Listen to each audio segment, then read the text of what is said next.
Okay, good evening, everyone. Today's title is Will Jews Need to Kneel in Forgiveness for Our Jewish Privilege? I figured that title would get a little attention.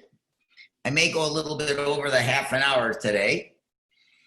So let's try to recap what's been going on lately. As if the pandemic was not bad enough, and we were already removed from our shuls and yeshivas. It's coming up to almost 3 months. So now we have this murder of George Floyd. That happened a day or two before Shavuos, with riots breaking out during and after Shavuos. And this past week, there were religious communities in New York that were concerned in the 5 towns and in Lakewood, and Baruch Hashem, they were organized and they were spared from any violence, but there was a lot of concern that they haven't had for a long time. You have all these Roshei Tevos, BLM always connects to BDS, Black Lives Matters, and the people who want to not support Israel. They always seem to connect. A week ago, the synagogues in LA were defaced. Religion, Jewish or non-Jewish, gets desecrated.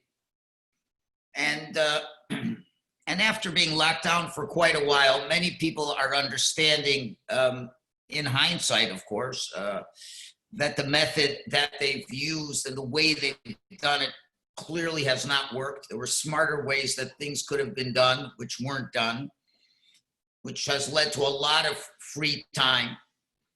The non-Jews don't have their sports. They don't have a lot of their things to take their mind, to distract themselves. So it gives them time to think about how forlorn they are, and they're on edge.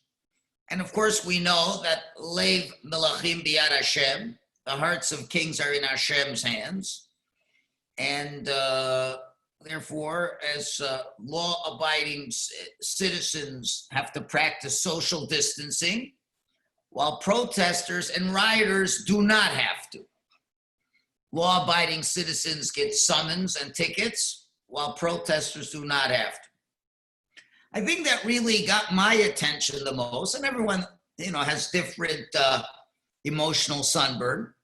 The thing that got me the most is seeing in a public venue and in a private venue, people having to kneel to Black people and apologize for their white privilege. The shaming of the white people. And it had me remembering Holocaust survivors, Holocaust stories of Jews being humiliated for what now we would call having Jewish privilege. And, you could see different pictures. And, I could share the screen maybe for a minute if it's not going to be too hard. But if it's going to take me too long to figure out how to share the screen, it's not worth it.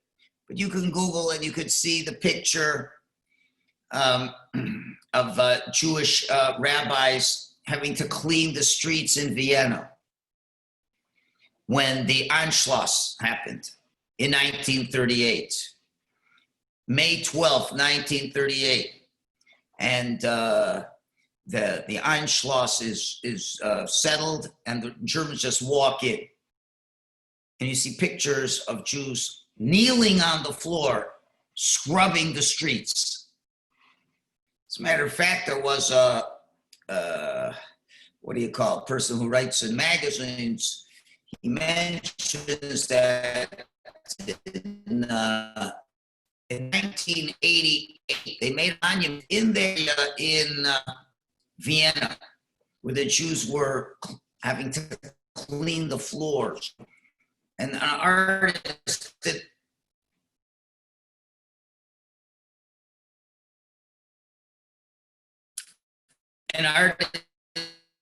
sculpture of a Jew on the floor. And it's right in the middle of that area in Vienna by the State Opera House and Albertina Museum, there's this sculpture that as the writer goes by, and it was remember 1,000 Austrian Jews who were killed. I think your internet is unstable. And he sees, all I can do about it. Lost it. I don't know what else I can do. We'll have to bear with me. I'm sorry. When I see this myself, I don't talk. But otherwise, I just have to go ahead. So I hope you can make it out. I don't know if I have to talk louder or it doesn't matter. You can just you can make some hand gestures to tell me it's not good. It's breaking up, Rabbi. Okay. Rabbi, Okay. if you turn your video off, it may improve the sound. I do what? If you take the video off, it may improve the sound.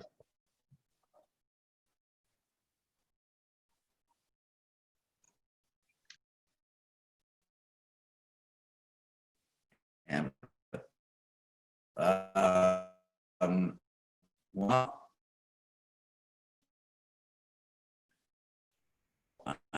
how do we else?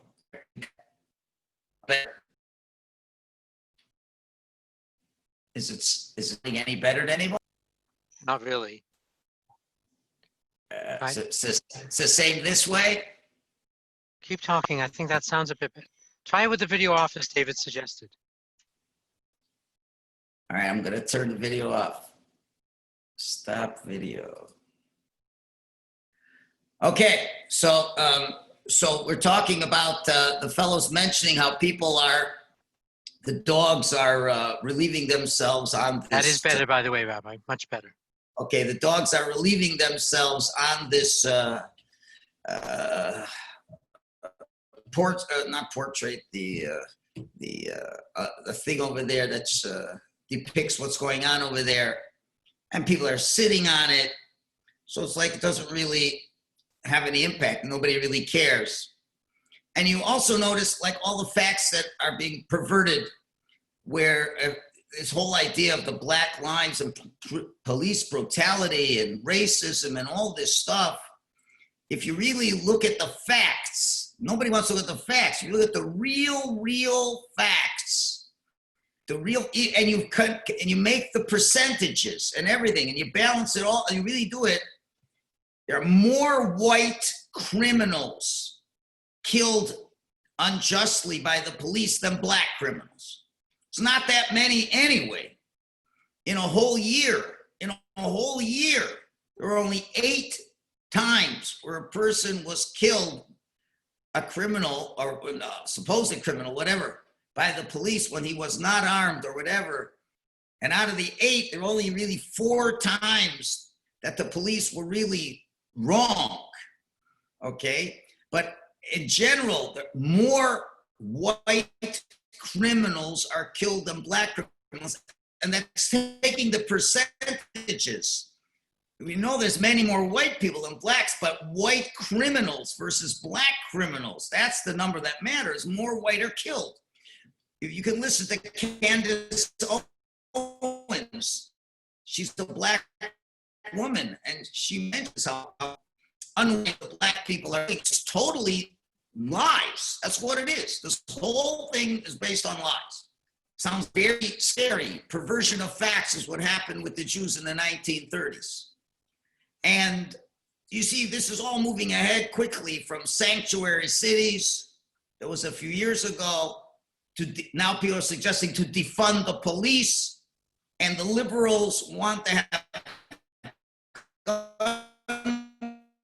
control, where you hear Joe 10 months ago explaining why you can't have a gun because the police are there to protect you. I remember hearing an interview. He says, we know how to protect you. And that's why and the person, but if a guy comes into my house, what am I supposed to do? You just call the police, they will take care of you. And now you see how he tells the police not to take care of anybody. And we have more and more people sympathizing with criminals than with law-abiding citizens. So the Baal Shem Tov says, you've got to hear the messages that circumstances show you. And then maybe you'll be able to understand what the messages are from Hashem.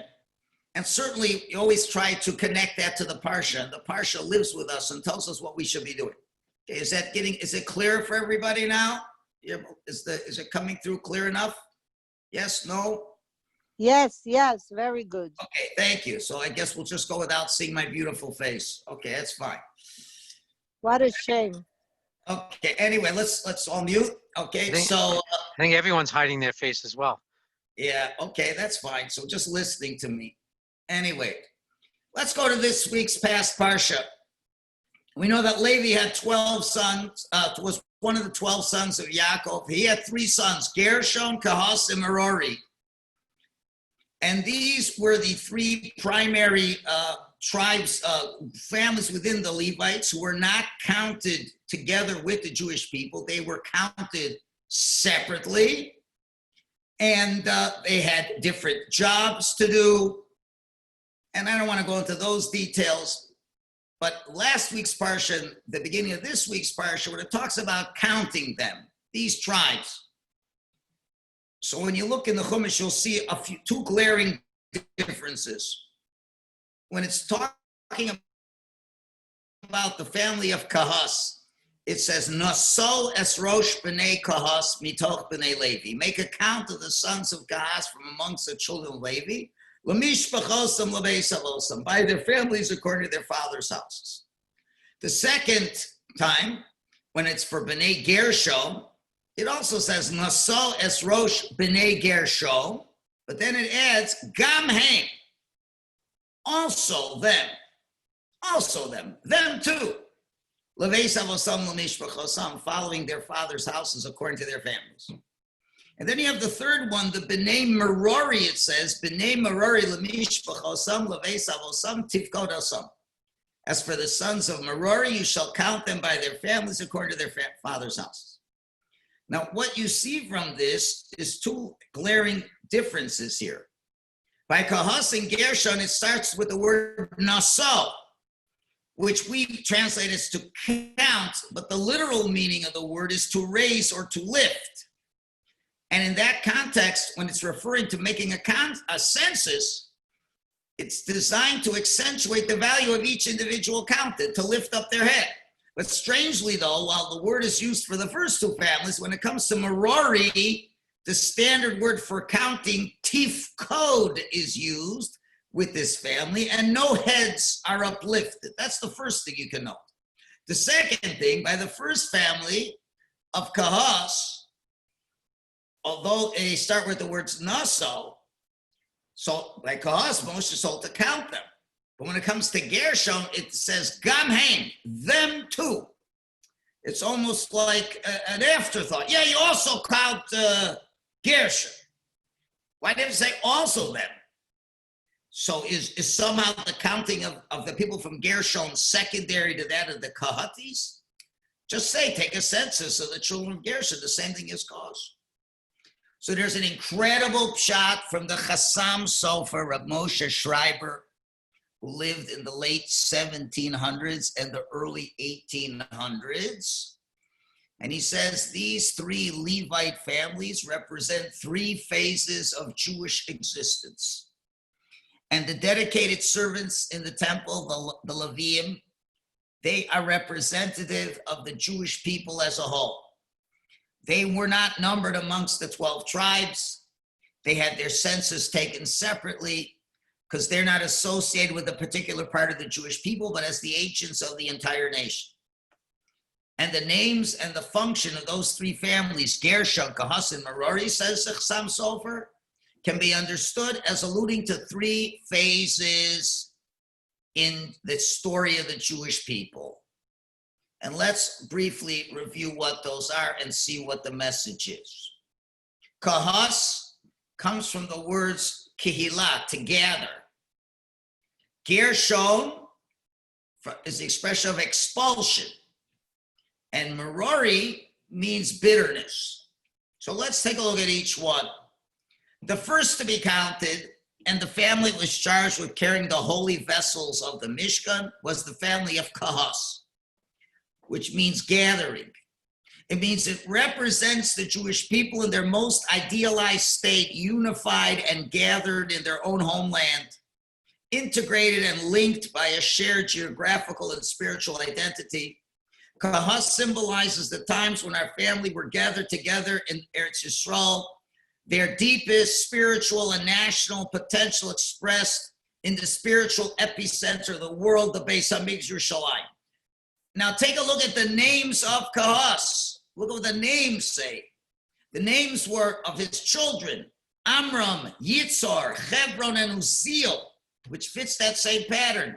Amram is a contraction of two words. Amram, an exalted nation. Yitzhar means a shining light. Hebron, like Hever, means friends, cohesion. Uziel means my confidence from Hashem.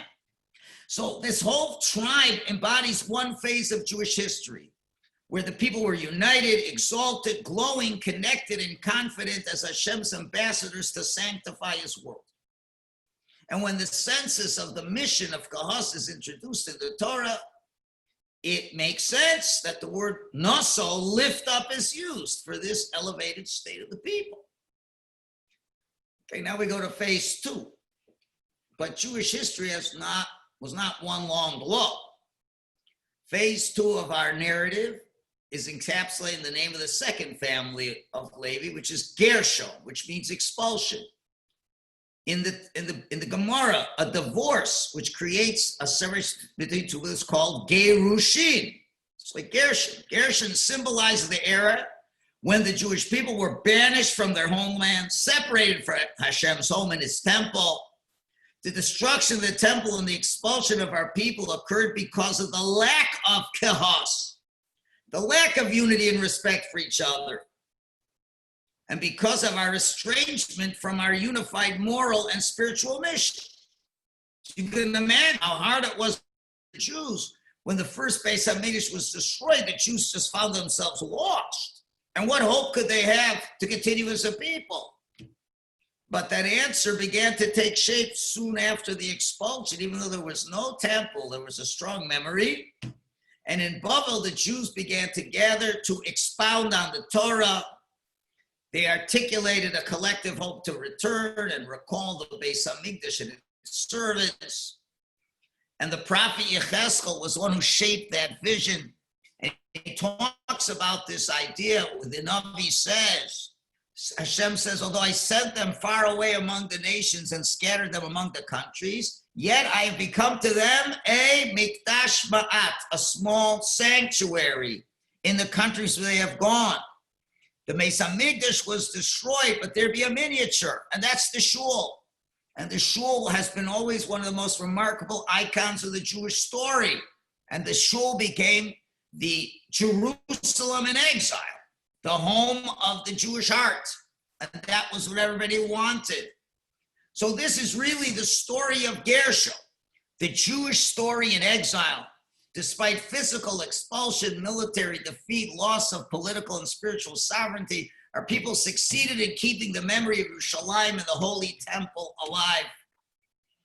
We have the Psalm of Al Naharis Bavel, where it says, Sham Yashavnu Gam Bachinu, B'Zachrenu Es Sion, that's where we sat, we wept when we remembered Zion. Talks about the crying that they had. And we said, Im eshkachech Yerushalayim tishkach yemini. How can, if I forget Yerushalayim, I forget my right hand, etc., etc. For all these Jews, Yom Yerushalayim was every day, each day, 3 times a day when they gathered to pray, they faced Yerushalayim, remembering Yerushalayim. And Malachi makes a statement where the Gemara derives from the fact and says, I'm not going to go into all the psukim over there, but those who engage in Torah, wherever they are, I consider it as if they have brought korbanos to me. And as Rava says, anyone who learns Torah doesn't have to bring an olah or a chatas or a mincha or an asham. The Torah study that we give, that itself brings us close to Hashem. So in Chutz La'aretz, during this time of Gershon, The Jewish people committed themselves to the studies of the laws of the Karbanos, the service in the temple, all the laws governing Eretz Yisrael, wherever they were. There always was this hope. And Torah, as some people would express, was the Torah, the portable homeland of the Jew. So this great people, the Jewish people, this portable homeland is symbolized by the family and name of Gershon. And that's why it says, Naso es Rosh b'nei Gershon gam heim. Count the heads of Gershon. Let those two lift them up as well to their father's house. Which implies that even in a state of exile, if it's properly contended with, and if a link to the Torah tradition is preserved, the Bnei Gershon can also be elevated to the state and consciousness of earlier generations, just as though they were still home, just like Kahos. With the living link to the past through Torah, Tefillah, mitzvahs, tradition, and Emunah, we may be geographically expelled, but not internally displaced. And that's the two names of Gershon's children, Livni and Shimi.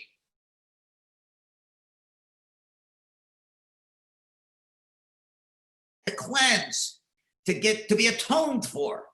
Shimi means to listen. So it's true when the Jews are, it's true that when the Jews are expelled, they don't have the Beis Hamikdash and the offerings to cleanse them. Yet the same cleansing can still occur as long as there is Shimi. They're attuned, they are listening and absorbing the words and teachings of the Torah and its sages who carried in every generation. That was phase 2. But there's a third phase in Jewish history, too painful to talk about, but one experienced by our people 80 years ago and many, many times. And that's the milieu of the third child, Merori. The name Merori is from Moror, bitter. And the names of Merori's children are Machli and Mushi. They reflect this reality. Machli means from Machala, an ailment. And Mushi means to be removed, thrown out, scattered. Merori represents the Jewish people. We're at our lowest point, not only banished from our homeland, but hunted down. Merori represents the darkest chapters in our history, known as the Dor Hashmad, when our enemies wanted nothing more than the utter destruction of Hashem's people, from Paro to Antiochus, through the Roman persecutions, crusades, inquisitions, massacres, pogroms, Soviet oppression, Nazi holocausts, Islamic wars, all of that, and terror. Merori symbolized the bitterest, most painful moments in our story, when our enemies aspired to put an end to the Jewish people and the Jewish faith.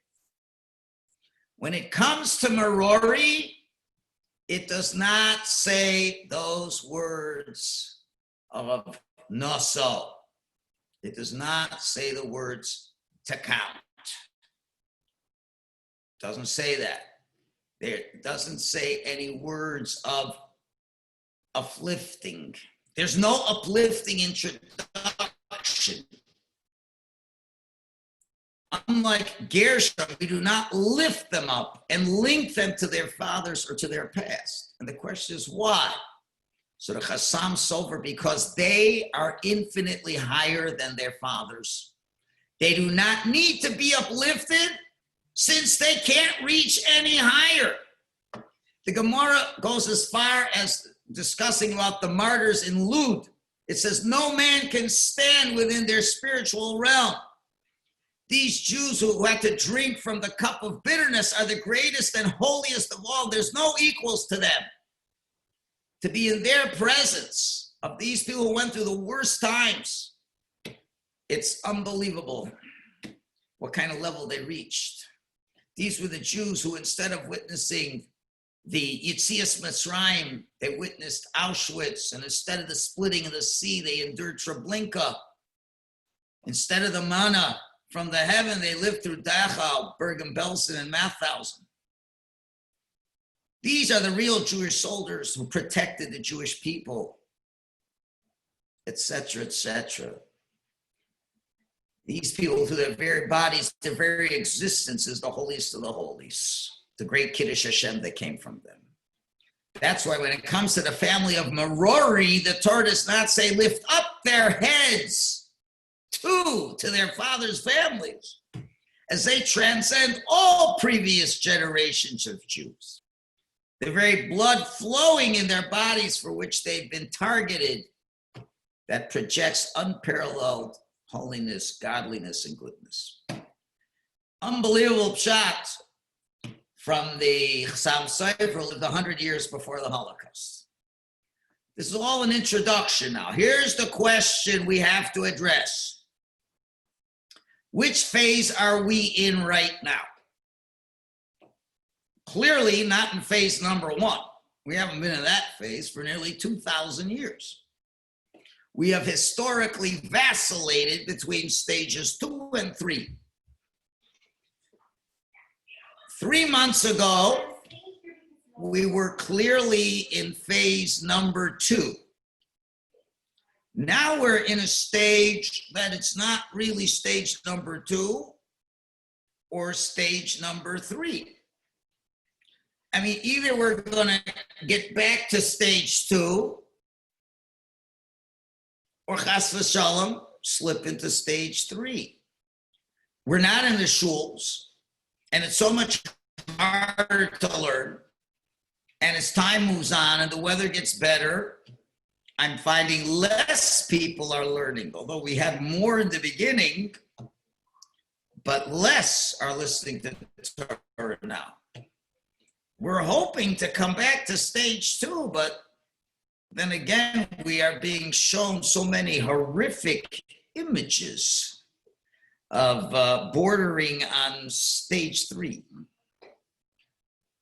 So what should we be doing to redirect us at least to stage 2 with the hope of one day getting to stage 1 and not chas v'shalom slipping into stage 3?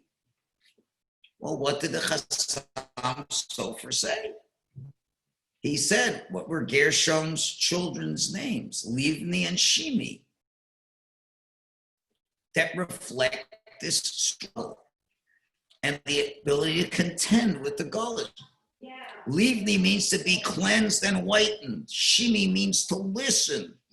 Yes, we don't have a temple, but the cleansing can still occur as long as there's Shimi, that we're attuned and we're listening and absorbing the words of the teaching of the Torah and the sages who carried in each generation. So we got to listen to the messages. We got to pay attention to what we're living through, to what the Torah is telling us. Anschlus, it wasn't that long ago, a little more than a week ago, Hashem promised that we would be the Am Segula, which really is Jewish privilege. But it comes with concomitant responsibilities. We were united and we said we will do and we will listen and we will take care of each other and we'll be a role model to the world about Hashem and ethical monotheism. But the non-Jews did not want to take the Torah. It's fascinating. The Talmud in Shabbos discusses why is the mountain called Sinai. And they say Sinai comes from the root word sino, which is hatred. And a lot of people don't quote this Gemara properly. The Gemara says it's the mountain that brought Sina upon the nations of the world. Sina upon the nations of the world. The Gemara goes a little bit later and says Sinai is his name, but why is it called Mount Horeb? Because Horeb comes from Churba, destruction. It's because destruction of the nations of the world descended upon it. It's not so much that they hate us, that God hates them. And the question is, what's the nature of that animosity and destruction? What does it have to do with our Sinai? So Rav Kook, Zichron Levracha, the first chief rabbi of Israel, Rav Yisrael Kook, incredible as always, in his commentary, Ein Hayah, on that Gemara, he asks another question. Where would one expect that God would reveal his Torah to the Jewish people? The logical place would be on Mount Moriah, where the Beis HaMikdash would be. That's the holiest spot on the earth. Why did Hashem give it in the middle of the desert? There's all kinds of answers, but he gives a brilliant answer. He says the fact that the Torah is not given to the Jewish people in their own land, but rather in a desert, in no man's land, is very significant. This indicates that the inner content of the Torah is relevant to all people. Now, if receiving the Torah required the special holiness of the Jewish people, yeah, then the Torah should have been given a place that reflects that holiness. But the revelation on Mount Sinai attests to the Torah's universal nature. And that's the idea when the Gemara says that Hashem offered the Torah to every nation in the world, but they didn't accept it until he came to the Jews who accepted. It's a very famous medrash, but it has very strong implications that are often overlooked. And the question, how could God offer the nation something that's beyond their spiritual level? And the answer is no, it's only because the Torah is relevant to all peoples. And although they maybe weren't offered the 613 mitzvahs, but they were offered 7 mitzvahs to get it now at Sinai. And that'll be their Torah. And that Torah is relevant to every human being. And a refusal to accept that reflects very harshly on them. The Torah's revelation on Mount Sinai, which was a neutral location belonging to no one, and really therefore belonging to all, emphasizes the disappointment and estrangement from Hashem that the nations brought upon themselves by rejecting the Torah and its ethical teachings. It's for this reason that Sinai brought hatred upon the nations of the world. And that's why it's also Chorev, it brings their destruction. Only in the future will the nations realize their mistake and correct it, as the Navi Zechariah says. And in those days it shall come to pass that 10 people from all the nations are going to grab every Jew by his tzitzis. But that's going to be later. But at Sinai, the die was cast between those who want to advance Hashem's agenda and those who do not. So on this Shavuos, Hashem lights the tinderbox and the divide explodes.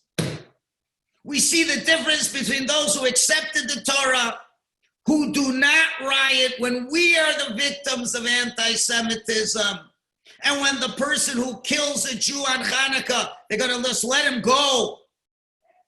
And we abide by the laws, while the non-Jews riot for a guy who had a criminal record and was caught with fentanyl. Okay, I'm not saying the policeman should have killed him, no. But he's their great hero. So each and every one of you tomorrow morning, make sure you have good kavanah. When you say the bracha, Baruch Hashem Shalom Osani Goy. And to remember why we are different. And we are still different. And only if we remain very different will the sinah only come down to them and not upon us. Because when the Jew wants to be more like the Goy, then we get the same sinah.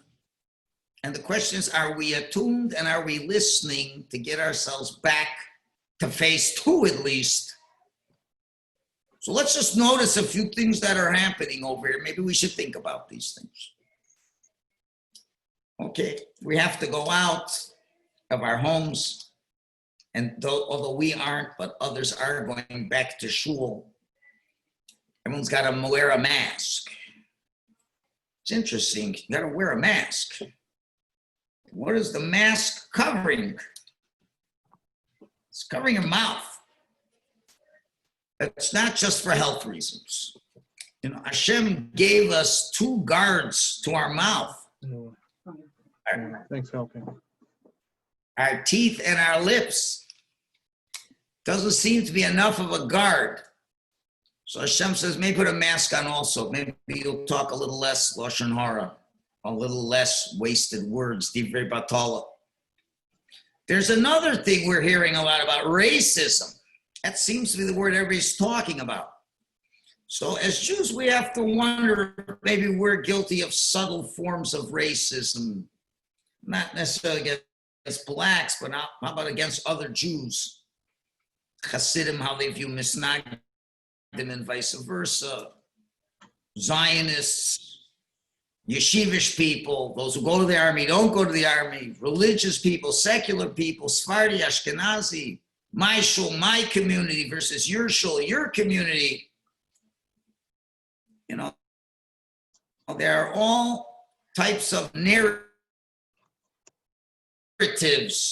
that are being, and the lahach is not wanting to judge things favorably, to make things look in the worst way possible. So perhaps we make those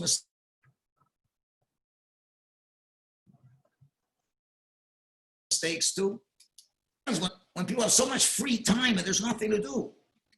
So what does it lead them to? It leads them to destruction. It's a mission in Pirkei Avos, but maybe lidei shimum. Atala leads people to be thinking. And the Gemara tells us how machlokes, strife, brings magefos, brings pandemics. So that's the things that are out there, and that's the things we should be thinking about, but realize that we're not in stage 2, we're not in stage 3, we're somewhere between 2 and 3.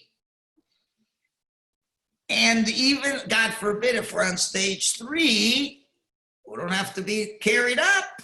We don't have to carry. We can reach higher levels, but I don't know if that's the optimal we're looking for stage 3. Halavai, we can get back to stage 2, to get back in a shul, to get back in our Torah homes of study. So we have to realize what the focus should be over here.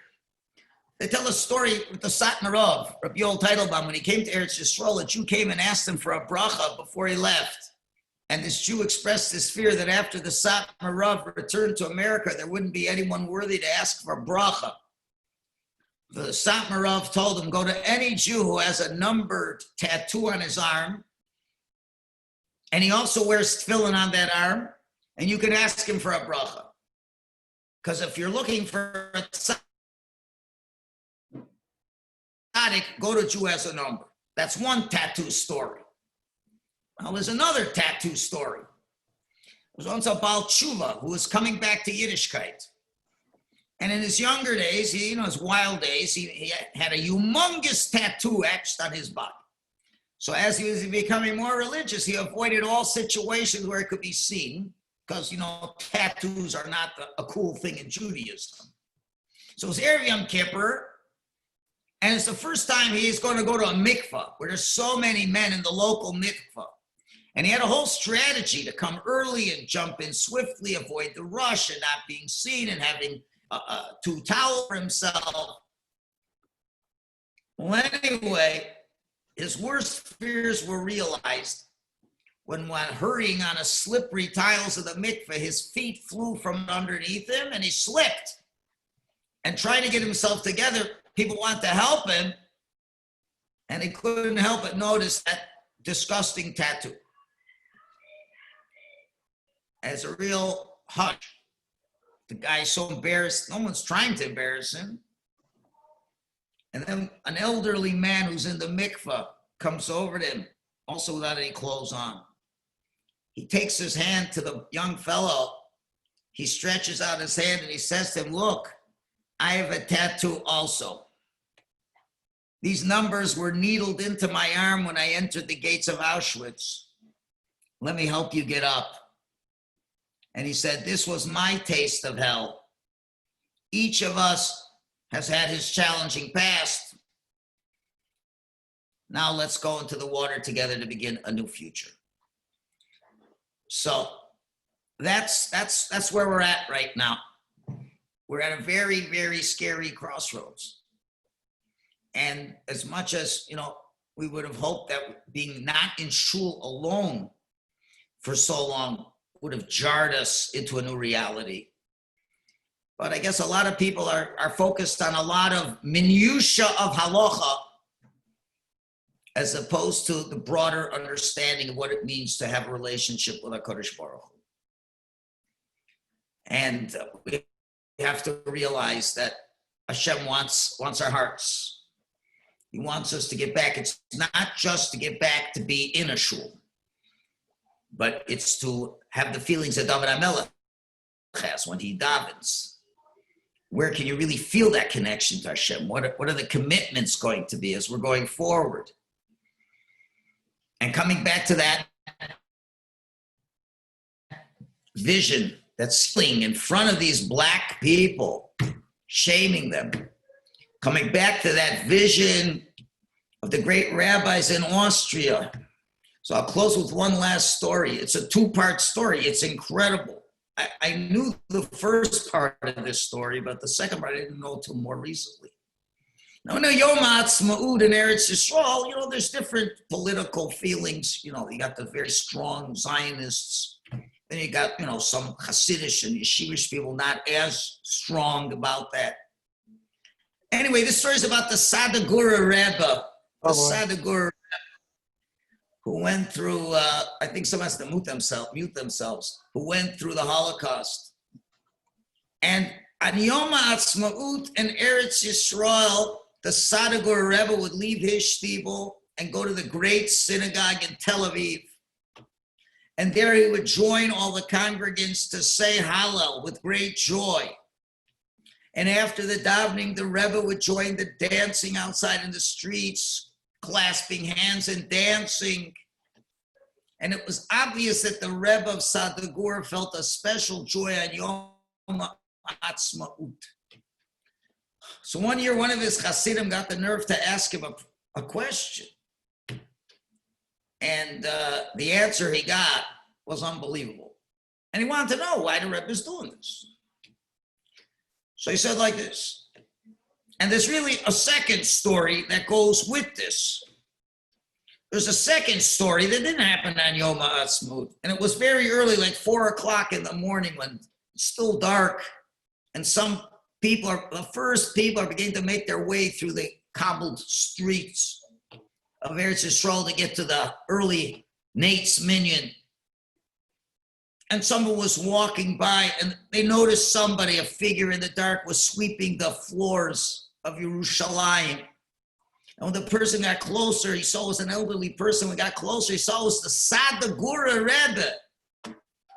The Sadegura Rebbe was cleaning the floors like a sanitation engineer.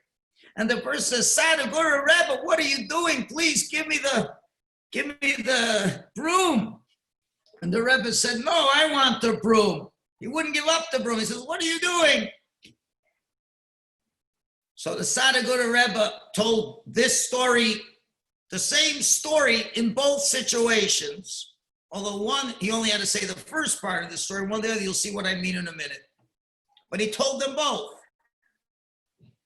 When the Nazis came in and they swallowed up Austria, and he had been in Austria at that time, and they entered Vienna. And their first move was to accomplish the degradation of the Jews.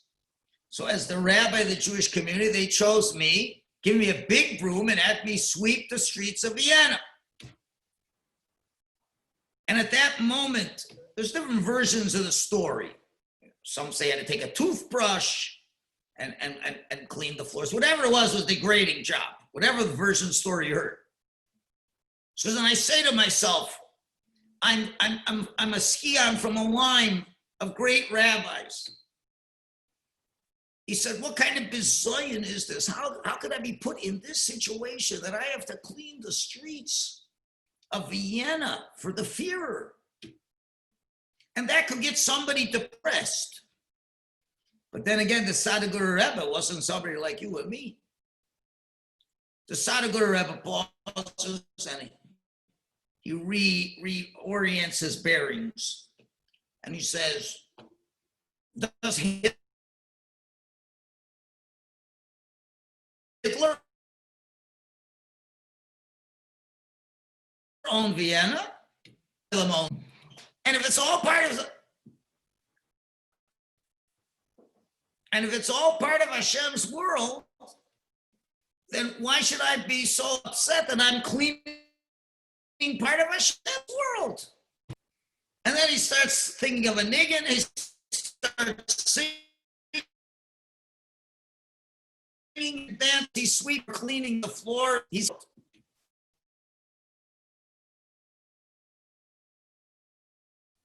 And then he says, Hashem, if you let me.